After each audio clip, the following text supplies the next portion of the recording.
Ekrani i televizionit na përcjell shumë informacione, por akoma më të shumta janë situata që ndodhin në prapaskenë dhe nuk i di askush.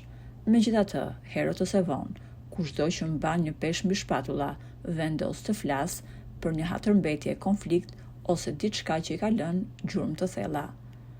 Ish-burri i Eneda Tarifës, Erion Zaloshnja, njihet nga rrethi i artistëve dhe këngëtarëve si një profesionist i padiskutueshëm në fushën muzikore. Erioni me Enedën kanë qëndruar së bashku për 18 vite, por ato vendosën që t'i japin fund marrëdhënies së tyre disa vite pasi erdhi në jetë vajza. Megjithatë, ka disa ngjarje që peshojnë dhe sado që kalon koha nuk mund të harrohen. Në një intervistë, Erioni ka vendosur të flasë për një padrejtësi që i ka bërë pedagogja Eni Çobani, pasi ajo nuk e ka dhënë provimin nga inati, e përpasoj ai nuk e ka marrë diplomën. Erioni tha: "Unë përveç muzikës kam patur gjithmonë dëshirë të studioj për drejtësi. Më shumë e kisha pasion se sa e doja si profesion. Të ardhurat nga muzika unë i kam shumë të mira.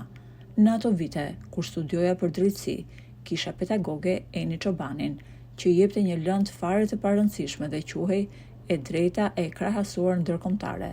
Te kjo lëndë ne mësonim se ku ndryshojnë ligjet e Shqipërisë nga ligjet e shteteve të tjera. Ky libër kishte vetëm 60 faqe. Ishte një lëndë pa pikë rëndësie dhe më vonë u hoq fare, por Eni donte t'i jepte rëndësi vetes, se kjo lëndë i kishte dhënë emrin pedagoge. Unë bëra 3 vite shkollë dhe më ngeli Eni Çobani te lënda vet. Dhe sot po e them për herë të parë të vërtetën që qëndron pas kësaj. Eni nuk më ngeli se unë isha e papërgatitur, por vetëm për inat, sepse daja im kishte bërë debat dhe një sherr me burrin e Eni Çobanit.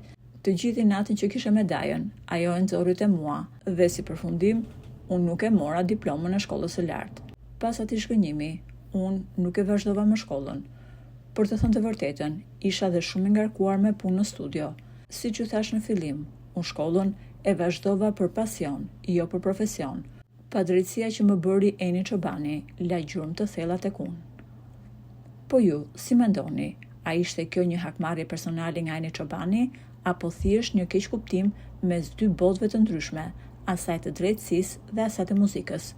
Çfarë mendoni? A duhet një pedagog të ndikojë fatin e një studenti për çështje jashtë auditorit? Shkruani mendimin tuaj në komente. Faleminderit që na ndiqni. Për më shumë lajme interesante, bëjni subscribe kanalit ton të YouTube-it.